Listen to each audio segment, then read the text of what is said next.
Hello, dear viewers of the Heart Mission Project. We are very lucky because on our way of researching the topic of purpose, we get to meet cool and deeply interesting masters. And today, it so happened that my wife Lou, the co-author of this project, has met Reinhard Gammenthaler at a seminar yesterday. This man is the legend from the world of yoga. The yogi who has been exploring consciousness all of his life through exploring yoga. He has an amazing path. He went from the life of a simple Swiss guy who has been searching for his destiny in different ways, even through using drugs, and abandoned his former path when he met his yogi teacher. I would like to talk with him about what yoga is, in the big sense of the word, and about its purpose. Yeah, basically I believe many yogis were simple men before they become yogis.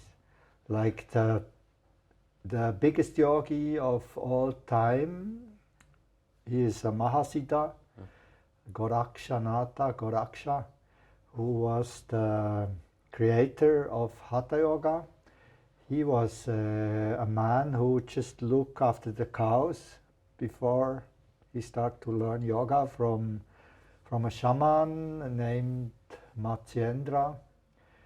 And this simple man who could not even read and write, he became such a powerful yogi that we believe his spirit is always exists in this universe. And even today he can appear in a physical body. He has all the power of yoga, of course, all the siddhis and everything. He is like the guru of the gurus, Goraksha. And my guru, Dhirendra Brahmachari, he also, when he talked about his past, he said he was a boy. Yeah, ordinary boy. He was a wild boy. He liked to play wild games. They used to steal horses from farmers and went for horse riding and so on. And yeah, then when he was a young man, he suddenly had this desire to become a yogi, and he started to search. And me the same, like I believe in life of some people there is a moment when it's like when God tell you to stop, and to start something new. And this happened to me when I was 25, that God tell me to stop and to leave my old life, which was of course interesting but not good for me. And I start to look for other possibilities. How can I reach a spiritual transformation? How can I make the best of me?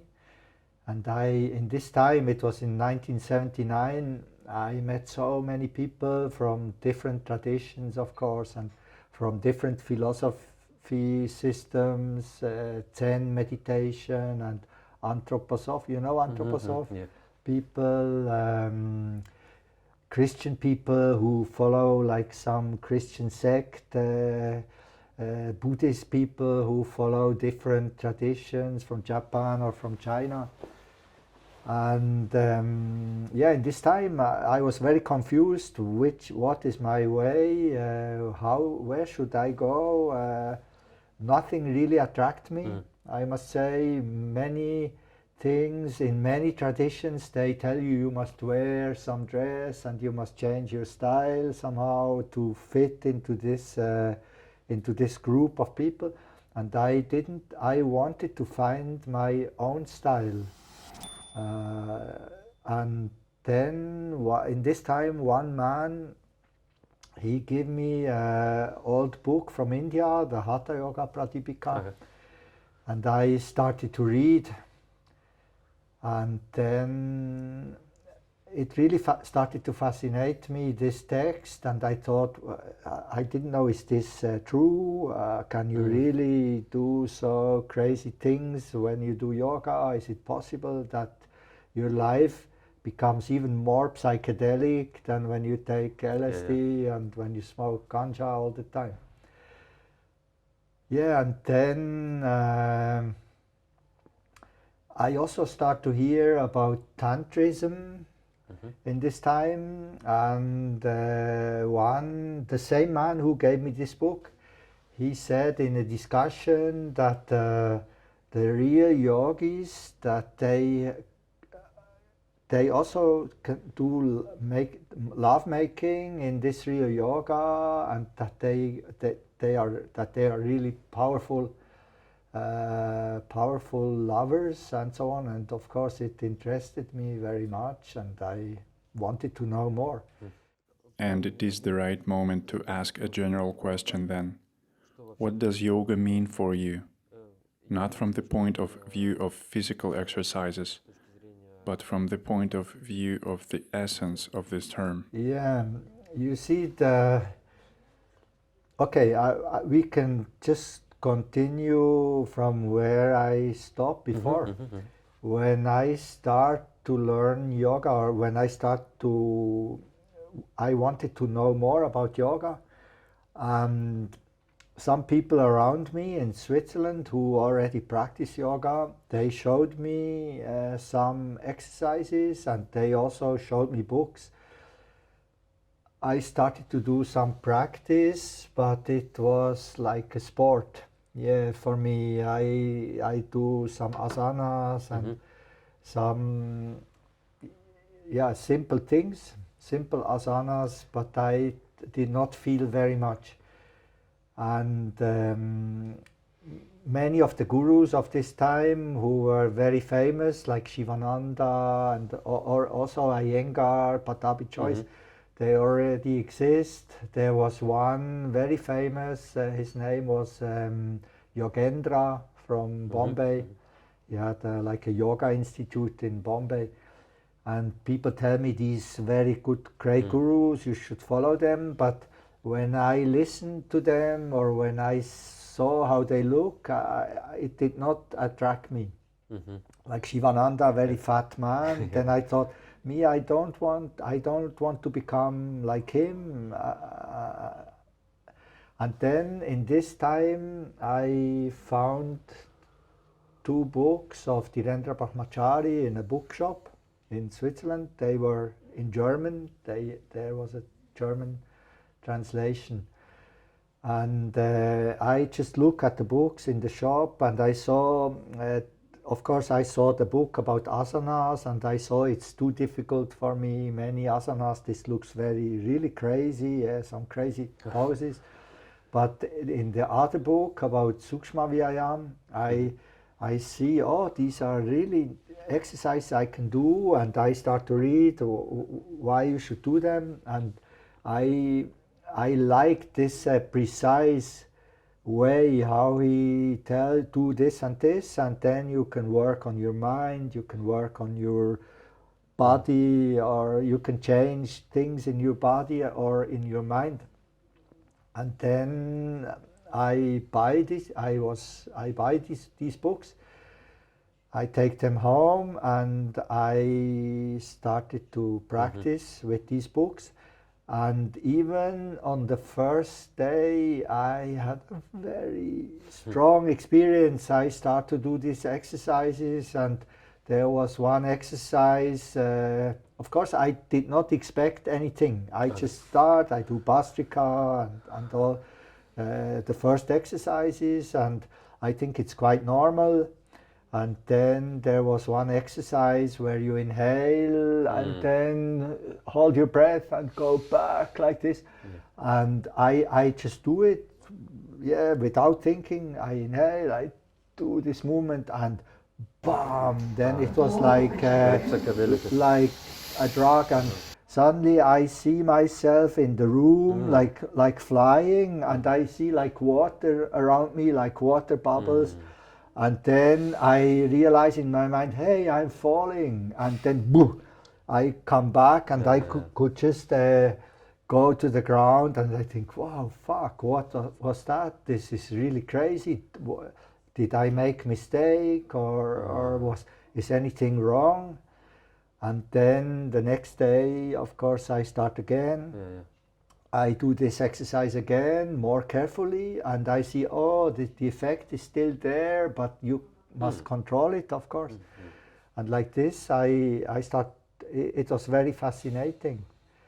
And this practice, the other practice before, it was like nothing. You do some exercise, of course, and you think, okay, I have like a workout. You go to the gym, you do some exercise. But this practice, it started to change my way of feeling. I start to feel some strange things in my body, like some energies, not very strong, but it was there. And I thought, wow, this is really strange practice. I want to learn it. And then I start. So it was really the beginning of your yogi way? It's just a start? Yeah. So you start from the Achagari? No, I start, my way start when in 1978. In 1978 I was in Jamaica. I wanted to go for smoking and reggae and love and peace, of course. And it was not, it was quite heavy experience, not a really good experience for me. And then in South America, I met a man who started to talk to me about spiritual transformation, and he started to tell me that I should not do some things which I do, that I should change myself, and I believe him. It's strange. Before I never believe anybody that if somebody would tell me, oh, it is not good, then I would tell him, okay, fuck you, I know myself what I want to do. But this man, he was very charismatic and it felt to me that he knows me somehow, like he know about my problems in the mind and about how I live. We never met before. And then I start to change. This man, he told me, you should start with fasting. So I was going to Guatemala, and in Guatemala I was trying to do fasting with only water. Oh. Yeah, this man, he said that he can do, that he was doing very long fasting, up to 40 days. And me, I thought, okay, I also want to do 40 days. And then I lived in, it was like a resort on a very beautiful lake, Lago Atitlan, in Guatemala. The resort was called El Gringo Perdido, which fit to me quite perfectly because I was a gringo and I was very perdido, like a lost traveler, lost soul. And I start to do only with water, and there was a kitchen in this resort, and every morning they cook pancakes and bread, and the smell of this was so strong. After 3-4 days, every morning when I smell these pancakes, I almost die. And after 1 week, I could not continue anymore. I start to eat again. But it was a good experience. When I start to eat again, I eat more carefully and not just anything. I start to choose more better food and different food. I also did not eat meat anymore. I start to become vegetarian. I stopped smoking in Guatemala. No more cigarettes, no more ganja. Alcohol, I never drink much, but sometimes, and I did not touch any more alcohol. It was 25? You was 25? Yeah, I was 25. Yeah. So, I asked before, what is the yoga for you now? The yoga, you see this, I'm on this path now for 42 years. Yeah. And yeah, I think it's a very, very good path, of course, but very, very difficult. I experience really many agony. Yeah, you understand when I start to follow my guru, and I believe that everything will happen very quickly, that I will reach at the high levels of yoga in very short time. Mm-hmm. Suddenly I realized that I wanted to go up. Oh, yeah. My guru, he wanted me to go down. Ah. Yeah, my guru, he To the sent ground. me down to hell. Yeah, he even tell me, if you want to go up, you must go down. Mm. The more Like a tree. deep you go, the more high after you will get up. And like this he start, and he when we start to have contact, first for 10 years I practiced by myself in Switzerland with his books. I practice, and I don't have a profession. Like me, I was quite a wild young man. When I was young, I dropped out. They kicked me out from school because of drugs and because of revolution and things. And then later I never want to learn something. I never want to become something. I thought this society not good. I don't want to be part of a society which is so corrupt and rotten and only about money.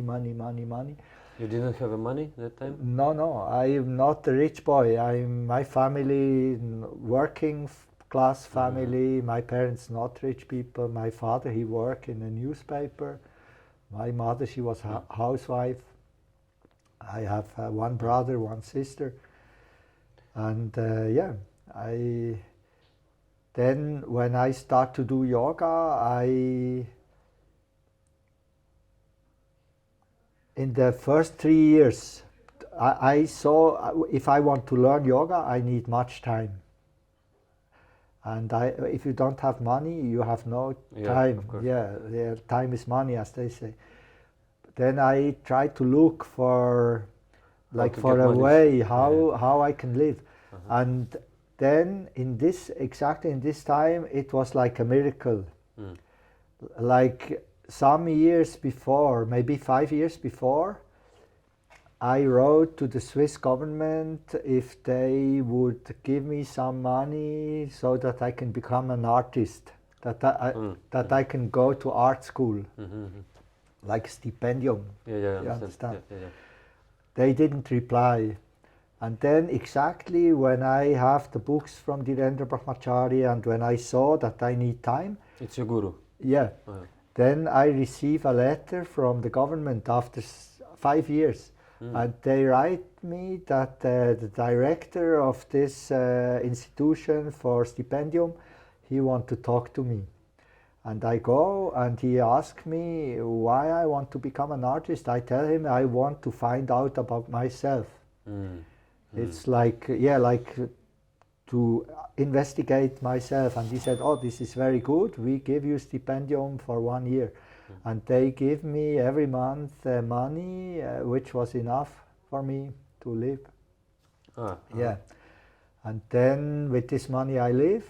And then I practice very much, of course. I did not go to art school. Yeah. I stay at home and learn yoga and just use all time for yoga. And then I start to have dreams of my guru. My guru appear in my dreams, and it was not like a dream. It was like real.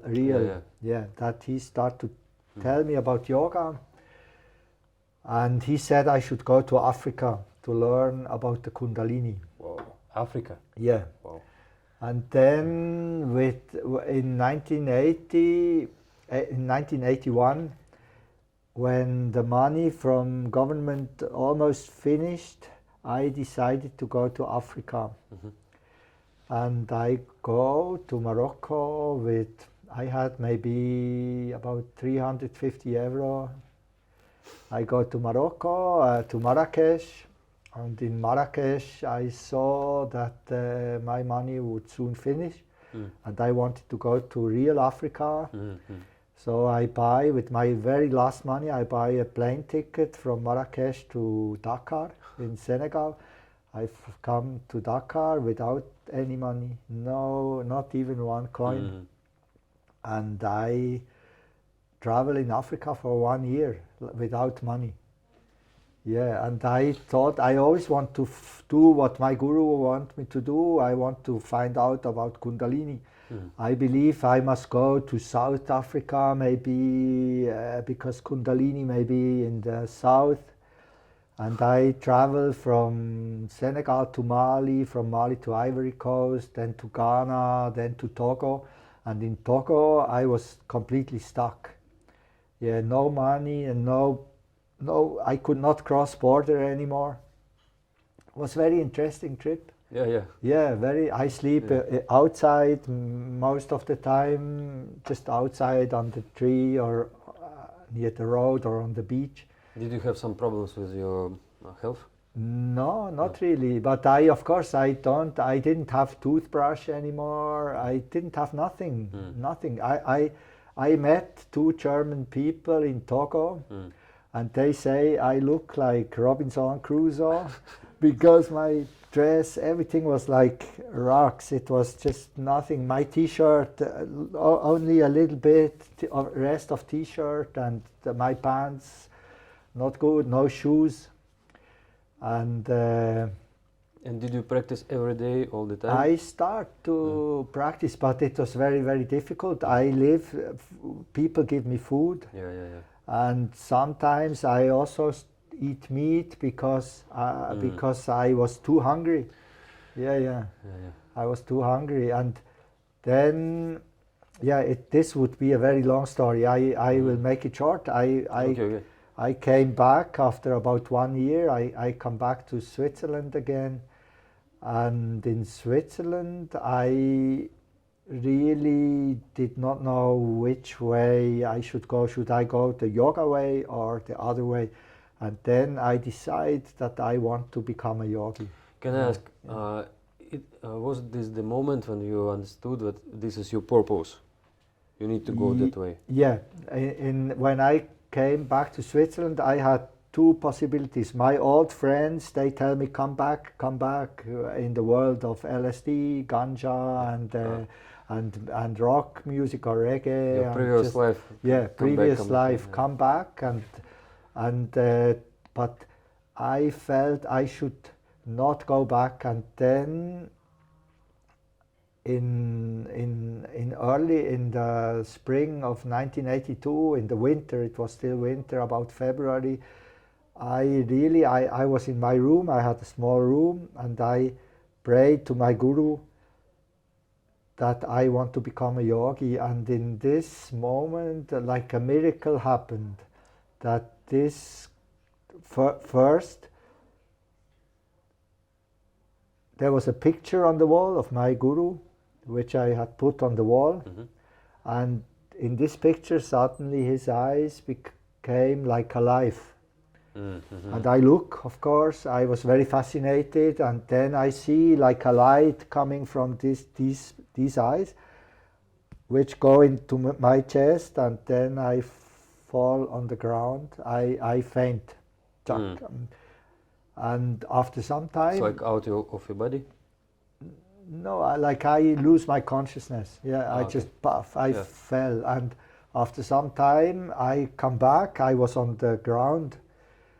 I didn't know where I was first, and then I opened my eyes, and then I realized, hey, I am here. What happened? What happened to me? And then I saw that this yogi, Dhirendra Brahmachari, he stand in my room, but he was, his body like light, like shining. And I hear his voice, but he speak not in Hindi, he speak in Swiss language, and very loud. It go in my ear as if he speak from microphone. And he just said that he will be my guru if I really want to learn.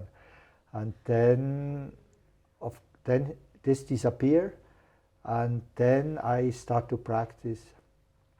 And all my family and friends, they believe I'm now really crazy because I stay inside of, I had a small room, very cheap.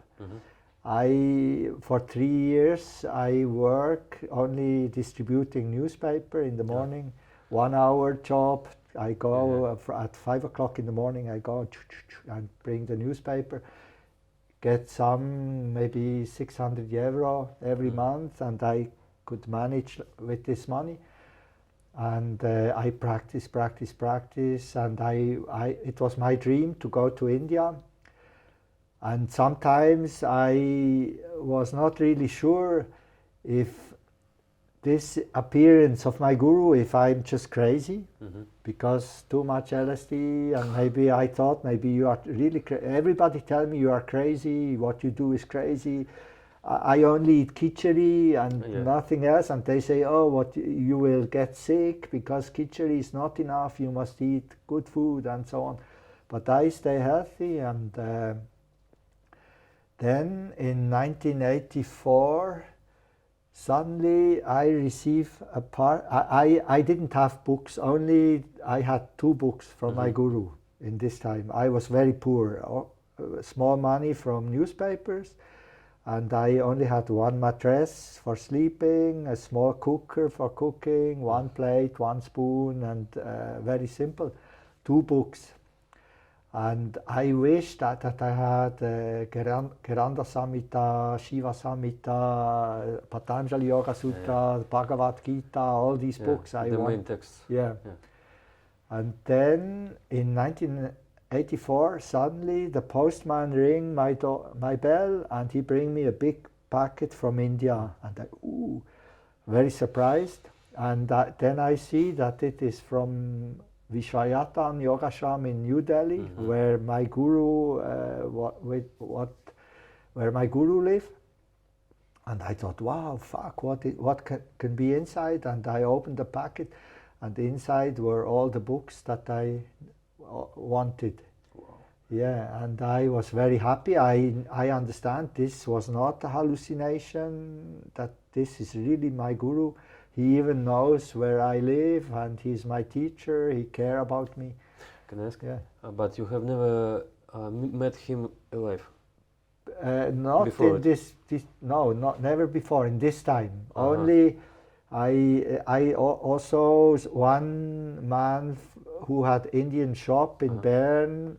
Sometime in this time, Dhirendra Brahmachari was quite famous in India because Indira Gandhi liked him, and he was very popular. He was also on television in India. And then one Indian man who had Indian shop, he gave me an interview in, it was called Indian Express, Indian newspaper in English. It was interview with Dhirendra Brahmachari, and in this interview, I didn't know. They say first in an article that in 1987, after Indira Gandhi's death in 1986, my guru, he closed all the ashrams, his ashrams. And he said in Indian press that he will not teach anymore. Because he said in his life he was teaching to thousands and thousands of people, but he never had a yogi as a student. He never found a student who want to become a real yogi. So he don't want to teach anymore. And then when I read it, I was, of course, very shocked, and I thought, no, I want to become a yogi. Ah, I want okay, to okay. come. Yeah, I want to come. Please, don't. Yeah, I want to be your student. You cannot just stop now. And then in 1988, I had money, enough money, to go to India, and I go to India, and it was the first time when I meet him. Ah, Yeah, I arrived in the night. In this interview, I saw where Dhirendra Brahmachari lived, his private house.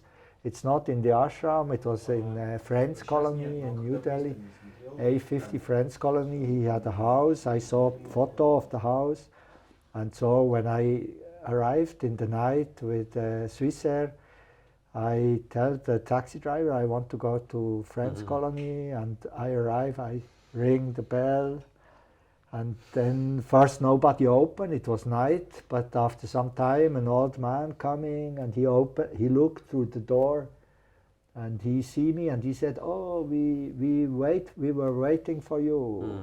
And then they give me a room for me, and I could always stay in my guru's house. so you lived in his house? Yeah, yeah. Yeah. And you practiced together? Yeah, I never practice. I never learn in the ashram. I always practice alone. Like sometimes my guru want to see me and talk to me, and then when we talk, he just tell me what I should do, and then I practice by myself in my room. Your stories look like classical yogis, Upanishads stories. Yeah, yeah. For me, very traditional. Like, Yeah. like also, I start to understand that if you search for a guru, you will never find. But if you get ready, by getting ready, the guru, he will find you. Yeah, Or the guru already know you, but he don't come when you are not ready. So you must get ready, and then the guru will come. I read something about you, and I tried to practice your tradition, your practice. So I read that you once you lose your way. So it's when you practice. Yeah, yeah. Can you speak about yeah. this? Of course, my guru was very hard teacher, very hard, and he teach me in a way, almost not, of course, not exactly the same, but there is some Tibetan stories about Milarepa and Marpa, and this Naropa and Tilopa. And I knew these stories, and sometimes it reminded me of my own teacher. Like I think Naropa and Tilopa. Naropa, he had to build house for his guru on the mountain, and he work and work and work, carry heavy stones, and then when the house was finished, Tilopa would say, I don't like this house, please, I want on the other hill. And so he work and work and work. And my guru, of course, he did not want a house, but he tell me, do this, and I try to do it. And when I finish it, and it was always difficult things which I should do, and when I finish it, he said, it's not good, do it again, do this, do another, do something else, do this. And in 1988, when I met him, he sent me to the mountains, to Mantalai. There was a small ashram in Mantalai in Jammu and Kashmir. Kashmir. Yeah, it was 2,000 meter high in the mountains. And he said there I should do pranayama, the real pranayama. It's like a Kriya Yoga? No, it's like pranayama is a time when you have to do 4 times a day pranayama. 4 times? Yeah, it's a very hard period in sadhana. It lasts in the Hatha Pradipika they write it lasts about 3 to 4 months, and also for me it lasts about 4 months. My guru made like a program for me. I had to get up at 3 o'clock in the morning. 3 o'clock I have to get up, I have to go out and take ice cold bath, and then I have to warm myself with breathing exercises. It's like 2 more. Yeah. Yeah, and then I have to do asanas and mudras all morning. Of course, in between some break to make chai and to drink some tea. And then I have to practice, and at 12 o'clock at noon, I have to do 1 hour pranayama again. And then in the evening at 6 o'clock, I have to do pranayama again. And then after 11 o'clock, before midnight, I have to do pranayama again. And in between, many practice. Of course, also some like for washing clothes, for cooking. But I could only sleep 3 hours every night, only 3 hours. And this, after some time, it's really hard. You have to get used to it. Yeah, and I really try. I started in August, end of August. I practiced September, October, November. In December, already snow coming, and it was very, very cold. And my guru, in the beginning, he told me that he will come. And when I do the practice, so many questions. I had so many questions. I start to write down all my questions in a book. Yeah. Many questions, and my guru, he didn't come. And sometimes, and I thought, sometimes I thought I cannot continue. It's too hard for me. I was cold. I was no fire inside my room. My bed sheet on the bed, it was very thin. In the night I was cold. And you became angry. Yeah, I was not really angry, but I suffered. In this time I suffered. And I try my best. So many times I believe my guru is not here, so I can do what I like. He don't see me, okay, I can buy myself thick blanket in the shop in the village, and I just stay in bed 24 hours, and I don't do any more practice because it's too hard for me, and I but sleep. Did you practice asanas and meditation? Yeah, everything. It was really full program. Okay. Always 4 times pranayama, 1 hour, but then in between mudras and headstand and other asana practice. And do this practice like yours? You give in your classes? Yeah, it was. Of course, Achagari also included. Achagari is also part of many pranayamas and many mudras. Yeah, and then in December, finally, my guru, he come to Mantalai. And I was very happy. I always do what he tells me. I never break this work. I do my work as good as I can. And then when he came, before I was starting, he said that after 4 months, I will be able to stop my breath for 3 hours or more. But in December, I was so weak. From the cold, my skin started to open everywhere on the feet. You know this? Yeah, from the cold, when the skin become very dry and start to open, and I had pain on my legs, I had pain on my feet. And then my guru came. I saw he was in his house. He had a very nice, like a tower in Mantalai, his house, very special. I saw, okay, and then first he did not even call me. I wait there for 2 days, 3 days, and he did not call me, and I see Indian people going to see him, and he started to talk to Indian people. And then suddenly he called me, and I go to his room, and then he asked me, he looked at me quite, not angry, but really serious. He looked at me and he asked, can you now hold your breath for 3 hours? And I said, no. Sorry, no, I was very weak. I can hold it for maybe maximum 30 seconds, but not even 1 minute. I was getting too weak. It was really hard experience. And I thought he would say something good, that I tried, that I really tried. Then he just said, okay, maybe you are not ready yet for this higher yoga. Go back to Switzerland and continue. Yeah. And this made me very angry. Very angry. I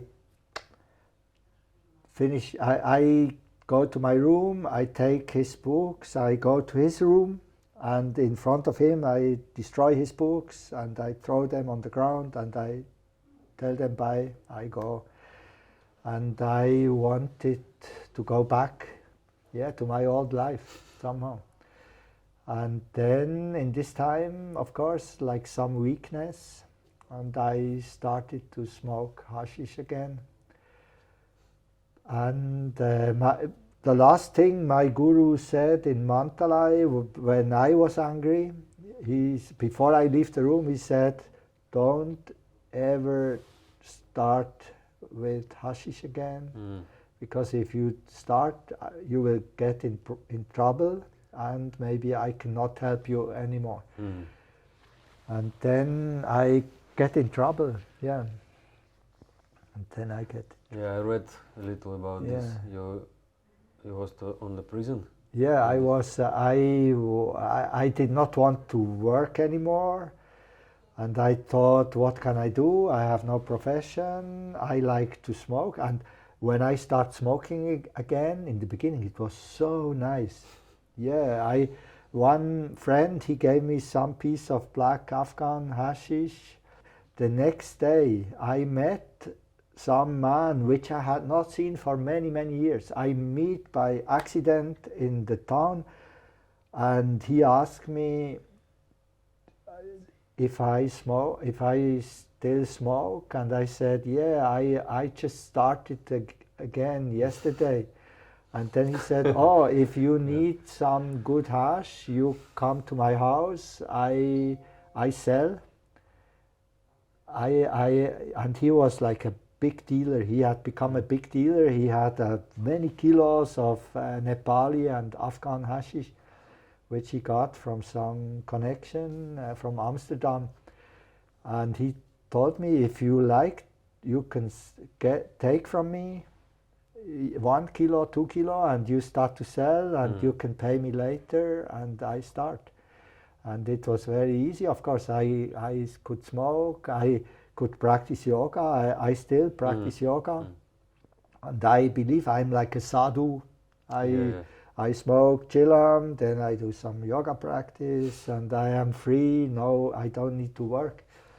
And then, after some months, this man who had the hashish, he was caught by the police. They put him in prison. And then I thought, what should I do now? No more connection. So maybe I should go to Afghanistan myself and bring hashish from Afghanistan, even better quality. And then I go to Pakistan, to Peshawar. In Afghanistan was war. It was one Afghan man in Bern from Afghan embassy. He told me I should not go to Afghanistan. It's too dangerous because of Mujahideen, and there was war between Taliban and Mujahideen. And then I decided to go to Peshawar. Peshawar is in Pakistan, where Osama bin Laden was hiding. And there in Peshawar I met one Sufi man who did not smoke. And when I tell him what I want, that I'm coming to buy hashish, he said it's very dangerous and I should really be very careful. And then these Sufi people, they helped me to bring hashish from Afghanistan to Peshawar. And they bring 12 kilo. And I put it in my bag. And I want to go back to, I went back to Islamabad. And in Islamabad, at the airport, the police catch me. And they say that they will hang me. and then I was in prison. Mm. Yeah, and then in prison I realized that my guru was like a prediction, Yeah. that now I'm really in shit, Uh-huh. that maybe it's the end of my life. And in this moment when they put me in prison, I decide that I will go fully to the yoga way again and stop, and that I will never take any more drugs, not even like pills, like aspirin So or you something. stopped everything. Yeah, in the first day in the prison, I promised to God that if you let me come out from prison, I will never in my life touch anything again. Mm. And then after 12 days, they released me. What's Yeah, happened? there was like, they said there will be tribunal in court Yeah. after some days, and after exactly 12 days, there was this tribunal, and I had to go there. I was in chain, and two policemen, they come with me, holding the chain. And then when we reached the court in Islamabad, they said that we have to wait outside because of some other tribunal which was inside. We should wait, and we sit down outside, and then when we wait, I was of course very afraid, because I know in Pakistan, if they give you death penalty, they will execute you on the same day. If the judge will say death penalty, they will execute me on this day. And in Pakistan, if you have more than 5 kilo, it does not matter. It can be heroin, opium, or charas, It's or like a death. hashish. It's death. Any drug, 5 kilo, more than 5 kilo is death. And then when we wait in front of the court, I saw that the policemen always look, they look somewhere. And then I look, and I saw that maybe 50 meters from us there was a tree. Under the tree was a group of people who stand around the man. The man was quite tall, the people were shorter. And he looked like a preacher. And then when I looked, the people go away, and only this man stayed there. And then this man, he came walking in my direction very slowly. He walked. He always looked to the ground, and when he was coming closer, then I thought, hey, he don't look like a Pakistani. He looked like my guru. He had the same dress, this white dhoti, long black hair and long black beard. And I think he looked like my guru. And then when he came more close, I see it's my guru. He looked very beautiful, like young, like when he was young. His skin like gold and really beautiful. And he passed us, the police. They look at him. I don't know what they see. Maybe they see something else. I see my guru. I even feel when he passed, his dress, his dhoti, he touched my hand. I feel the dhoti. He opened the door of the court. He go inside, close again. And then I start to cry, and I thought, my guru is here, everything will be okay, everything will be okay. And then a policeman come out from the court, and he said, okay, now come in, it's your tribunal will start. And I go inside, and I want to see if my guru is still here, but nobody, only Pakistani people. The judge was sitting. Yeah, and then the judge said I should stand up, I should tell them what I did. Then I stand up and I start to tell them, I want to tell them. And then after short time, the judge said, no, you can sit down because I know your story. He said, I know your story. You make it only more difficult if you talk. And then the judge, he started to talk, and he said that I'm a very good man. Yeah, he said I'm basically a very good man, and that I am like a Sufi, because in my bag they found a book. It's called Kashful Majub. It was a book. It's like sacral book of Sufi. It's a Sufi book, but I didn't know the book before. Yeah. I just saw the book in Rawalpindi in a bookshop. I saw it. It was in English. It was old. I saw it and I thought, oh, it looked nice, and it was very cheap. And I thought, oh, I buy it. It's maybe about Sufis, and I buy it, and I put. Of course, it was in my bag when they catch me with the hashish, and the judge said this book is very, very rare, and in Pakistan not many people know about it. And if a man has this book, and he said he know about Sufism, and if somebody has this book, he must be a very special person. And then he said that I did not mean to do anything bad, and that I am free and Chuck.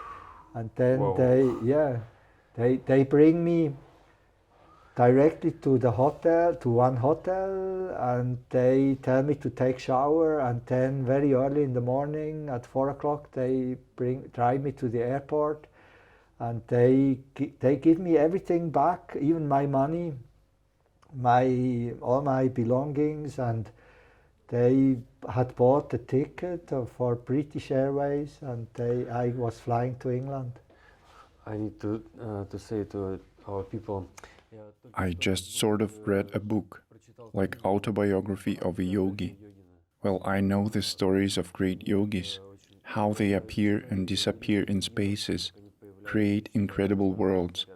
But for the first time, I communicate with a person who tells this live.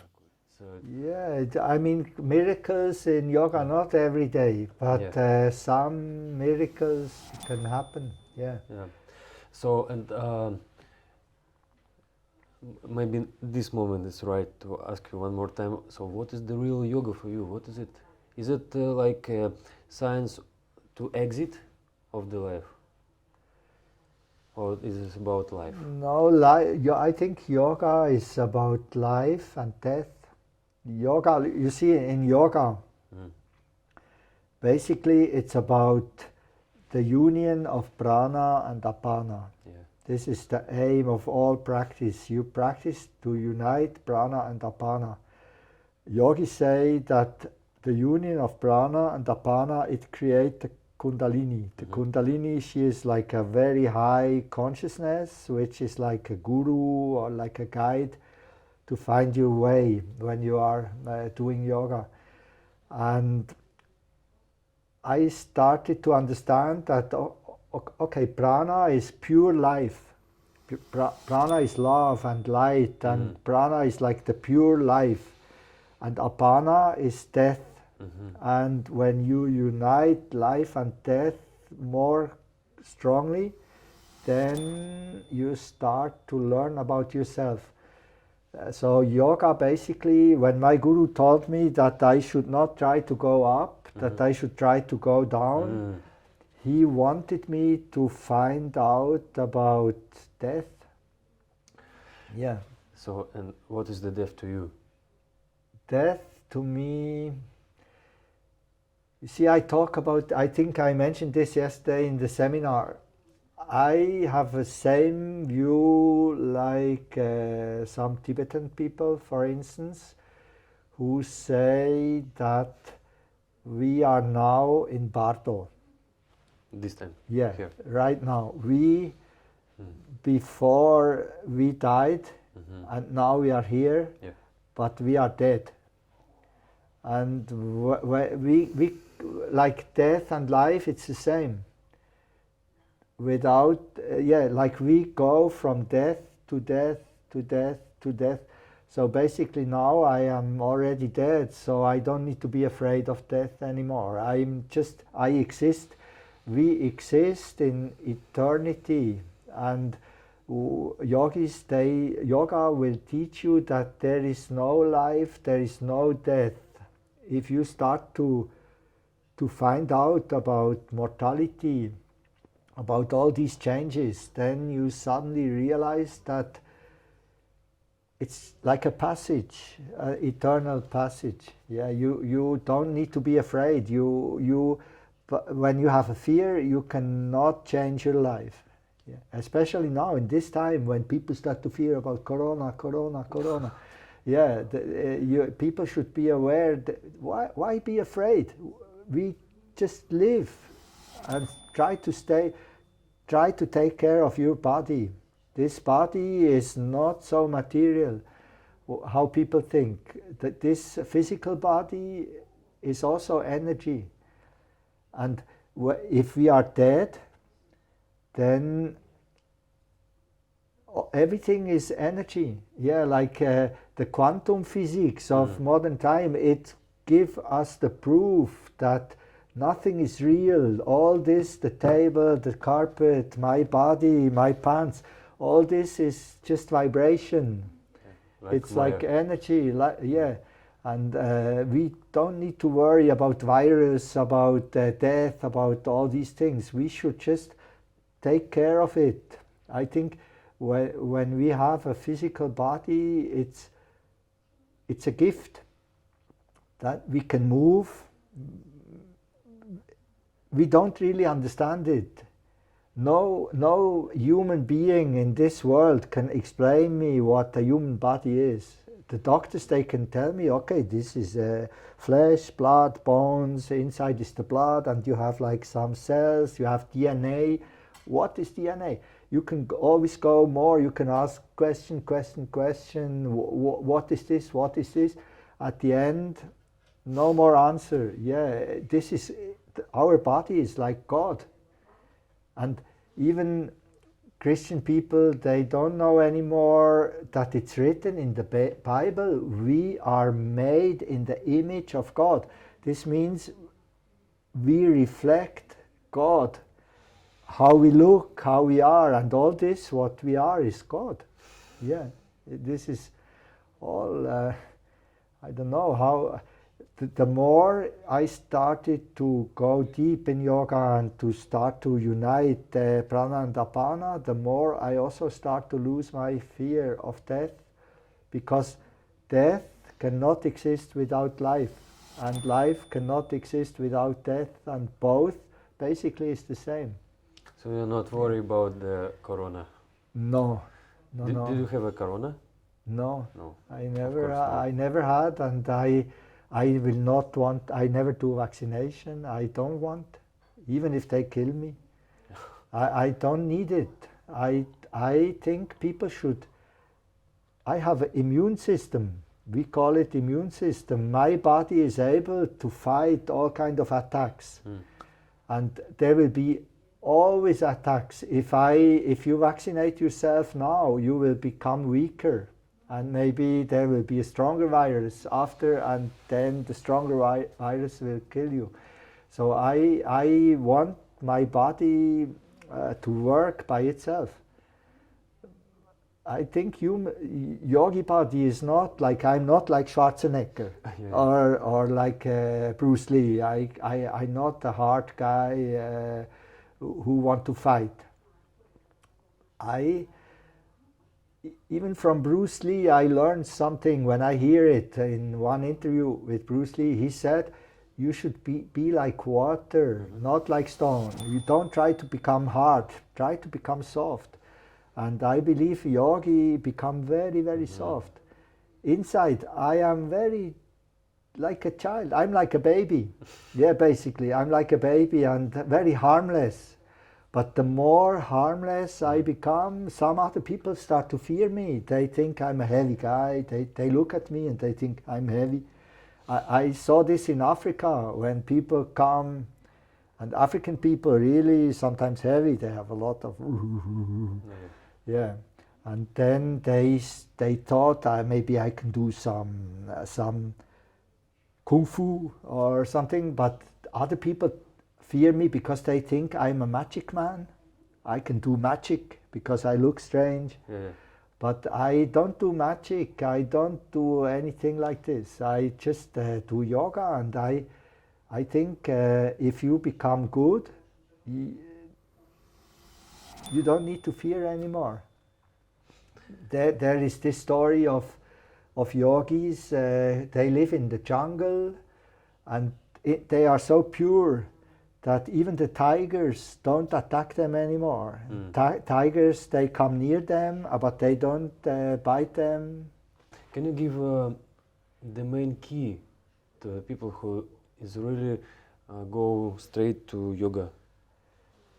The main key, I think the most important is that they should follow the old rules of yoga. These old rules are valid forever. They are not old. These rules were given from Shiva in the very beginning of yoga, and they will last to the end of time. About food, for instance, like yoga, it's not vegan. Not yogis should, Hatha yogis, they should drink milk, they should eat butter, they should not eat meat and eggs and fish and all this. Fish not good, eggs not good, meat of course not good. Yogi should follow these rules. You should not eat garlic, you should not eat onion, you should not eat chili and some things. You should not take drugs. No ayahuasca, no nothing. People today, they believe ayahuasca very good. Some people tell me, oh, when I take ayahuasca, I can see my path, and that my path is more clear. I can tell them now, you think you see your path, you will walk, and suddenly it will end, and you will not see nothing anymore. Because I know what happens when you use drugs. Drugs always bring you to dead-end street. Yeah, like my dead-end street was in Pakistan. What does it mean, dead-end street? Dead-end street is a street which has no exit. Like when suddenly there is a wall and you cannot go anymore. Okay, yeah. Tupik. Yeah. So people should really believe the old rules of yoga. And yoga is about sexuality. The yogi and the yogini, they should learn to control their sexuality. The yogi should not lose sperm. All this is written in the old textbooks, and this is also what I learned from my guru. Men should keep the sperm inside. They should not, of course, not masturbate. They should not, even when they have sex, they should not have orgasm. But basically in yoga, it's good to start even without a partner. Me, for many years, more than 25 years, I have no partner, no sex, only yoga. And yeah, people, if they really want to do yoga, they should believe into in these old rules and not change these rules by some modern tradition. And like I know many modern yogis, they don't respect any rules anymore, like in Pangan. In Pangan, okay, people do yoga, a lot of yoga, but they also like to fuck, they like to take drugs, and party. like party, full moon party, and so on. I think like this you never get anywhere. Yeah. Maybe you can give a key to the people who now trying to find their way. How to understand that this way is yours? How to feel a purpose? Do you have some key? Maybe you can. I think you see, it's about. Of course, it's about instinct and intuition. It's also karma. I don't know, I think some people, they will not go in the right direction but it's their karma. You cannot. Karma is a very strong energy from your past, which will force you to follow certain ways. And me, in my life, I don't know exactly why in this life I met a real guru, and why I could start to do this yoga in a real way. I think people must they must follow their feelings, yeah, and they should not be afraid. If you see, many people are afraid to make decision in life because they are afraid to make mistakes. So basically, they never do something. They follow the others. In yoga, you should not, maybe not follow the mass yoga, like yoga for the masses. I think this maybe not the best yoga. When my guru, he was quite famous, but not Iyengar, Patabi Choice, they were much more famous in America, everywhere. Yogananda and all this with Kriya Yoga, they were much more famous. And in the beginning, many people even tell me that Dhirendra Brahmacharya, nothing, don't follow him, nothing. But I feel, and when I look, I have my senses, I have my eyes, I have my ears, I have my instinct. And I just try to follow my instinct, and my instinct tell me, follow this man, he is a real yogi. And after some time, I even discovered that his name, Dhirendra, and my name, Reinhard, it's the same letters. Maybe I can see. Yeah, Reinhard, Dhirendra, it consists of the same letters. So the it's name, like like an anagram. Dhirendra is inside of Reinhard, and in this moment I believed this is my guru. I'm not wrong. Yeah, I follow the right person. But in the beginning, I follow my heart. Okay. Yeah. And I think people should follow their feelings, not their intellect. They should not think and then listen to, go to other people and ask, hey, do you think this is good yoga? Should I follow this, or should I? They should follow their own instinct. Yes. Yeah. I think now I understand why we met you, because the name of our project is like Heart Mission, way of my heart. It's like to listen to the heart. Yeah. And what is this picture to you? What is it? It's like the tattoos is okay. The tattoos. I started to tattoo in 1991. 1991. Yeah, when I start to smoke again before I go to prison. Yeah, I remember that story. Yeah. And because I was not sure whether smoking and starting this again would really be good for me. And I didn't want to lose my connection to Shiva and Kali.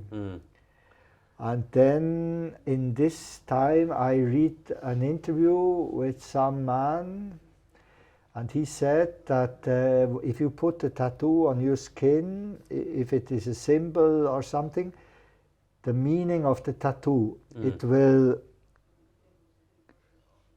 wake up inside and from the outside also, because you open your skin, so from the outside the same power will go inside, and from inside the same power will come outside. And that it will be like a connection for forever. It's like a shamanic vision. Yeah. Of this. Yeah. And that's why I wanted a tattoo. I put the Trishul and Tamaru on my left arm, and black Kali, like a black sun, on my right arm for Kali. And I believe it was good. Then I put the Kundalini, this blue Kundalini here on my abdomen. And then when I came back to India after prison, Yeah. when I came out from prison, I met my guru again in 1993 for the last time. He died in 1994. No, then I met him in 1994. Yeah, in the beginning of not long before he died, I met him one more time, and he liked my tattoos. Yeah, he liked my tattoos. The Indian people in the ashram, they didn't like it. They said, "Oh, what you did with your skin? This not good, not good. You are a yogi. Yogi should not put this on his skin." But my guru, he said that his mother, she had a tattoo here. It was from her throat down into between her breasts, something. And when he was a small boy, of course, when you are a child, the mother holds you, and he always liked this tattoo. And I could feel that he liked it. Then some Japanese people were coming to Mantalai in this time to make photo of my guru. 2 buses full of Japanese tourists coming, and then I saw them outside. I was in my room and I saw that my guru was outside and many Japanese people, and he stand there and they make photo. And then suddenly one Indian man called me and said that my guru said I should come. And then I should stand with my guru for photo. I had a T-shirt. And then my guru told me, take off your T-shirt, so because they should see your tattoo. And then I knew, okay, my guru really like it. And then, this was last time when I was with him. He told me that I should continue, that I should finish his book, that I should continue to do yoga, and that he would always be with me if I continue. Yeah, I see. Yeah. And then... So this book you have, which you made, it's those book? Yeah, it was his plan that all these... He had 2 books, and that... and you make it together. Yeah, that all should be in one book, from Sukshma Vyayam to Mudra, Pranayama. Yeah. I see. Oh, I understand that you need to go. I'm really happy to meet you. Thank you so much. And thank you.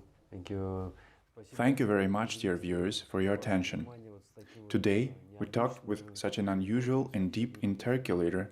We thank our dear team of Heart Mission, we thank our dear operators, and we also thank organizers of this beautiful tea room at Open World Center.